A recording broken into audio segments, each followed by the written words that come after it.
No, these are not paintings, as you say. This is nothing. It's just paint on paper and it has nothing to do with painting. These are the words of my former art teacher. I visited her to show the artwork I make for my YouTube channel, to get some advice, and perhaps you could help me with my blind spot. She noticed I was shocked and continued, "You asked for my honest opinion and there it is. Deal with it." Wow. Hi there, my name is Albert van der Zwart. Welcome to Imperfect Paintings, inspiring you to embrace the magic of making art. My art teacher fell down from the pedestal I had put her on, to say it politely. Now I had an extra problem to deal with, getting rid of her negative voice in the back of my mind. It took me several months. I love to paint. Not to make great art, but to experiment, to learn and understand. But at the same time I feel insecure about what I make and show you in my videos. I mean the quality level. Is it worth showing? Based on most comments, I would say yes, but still. Over time my videos changed from me making just one painting to now showing you several sketch-like ideas in one video.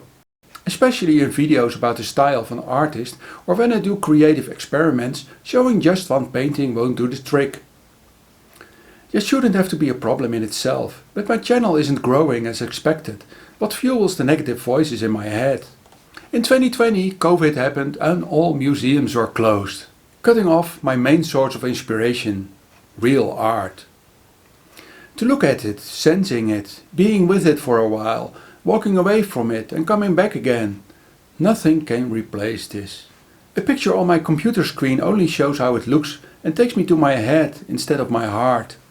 Making videos during lockdown is twice as hard for me. The lockdown made it difficult to be with creative friends as well, and of course I had to cancel my painting course. I started spending way too much time looking at the statistics of my channel. In lockdown it seems like everybody starts to paint, but my views didn't go up. So I bought a course on how to make better YouTube videos, but it mainly focused on technical details. I did some experiments that should get me more views, but the opposite happened, and this new, better way only pulled me further away from what I love to do. Recently I decided to buy another YouTube course, a way more expensive one this time, and it creates total chaos in my head. I had to adjust all my routines. But a course like this can never solve my specific personal problem. I still need to find help to improve my painting skills, the reason I visited my former art teacher. But this time magic happens. One of my subscribers turns out to be an art teacher. The restrictions of the lockdown are lowered and it takes only 45 minutes to drive to her house. 45 nervous minutes, because I still hear that echo. When I was calmed down and got to know each other a bit, she said, "Show me some of your paintings." Looking at them, she said, "Why is sketching like this a problem to you?" I feel like being a fraud, having a painting channel and not make real paintings. What is a real painting to you? A multi-layered artwork. So my homework is to turn this sketch into a real multi-layered painting on a square canvas. The same week my therapist had an opening in her agenda, just that little extra I needed. We zoomed in on my feeling of being a fraud and she helped me to tackle some of the issues causing my low self-worth. I get the feeling I'm on the right track again. The second YouTube course helps me to get clear on why I make videos and what I want to share in them. I like to explore, to learn, to enjoy the process of making art while not being afraid to mess up while trying new things. My channel has the perfect name, Imperfect Paintings. Making art to express, not to impress.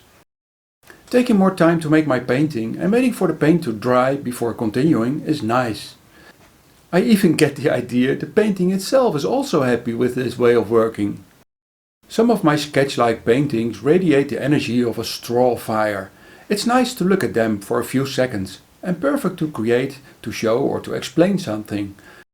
But they aren't interesting enough to hang on your wall. This one already feels different.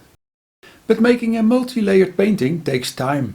Unfortunately, I don't have time for it this week. I tried to finish it quickly to be able to show it in this video, but notice my heart wasn't in the process. I was just another task I had to squeeze into this week. Arriving at this point, I would love to throw it out of the window, but decide to be wiser and cover it gently with white paint.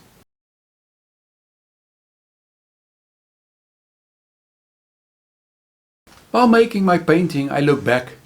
It's good to make more time to make this one. But as a result of all I learned in these past few weeks, I now know I don't have to create artwork like this all the time. It's more important to stay true to myself, so I can paint like this, or make sketches, or do whatever. I now see that the story behind all what I make and staying true to myself is way more important than the medium I use. In case you'd like to see me explore the style of an artist, click on the link and I will see you over there in the next video. Feeling ready for a painting challenge? Click here and you can still submit your artwork until April 25, 2021. Thanks for watching and have a wonderful day.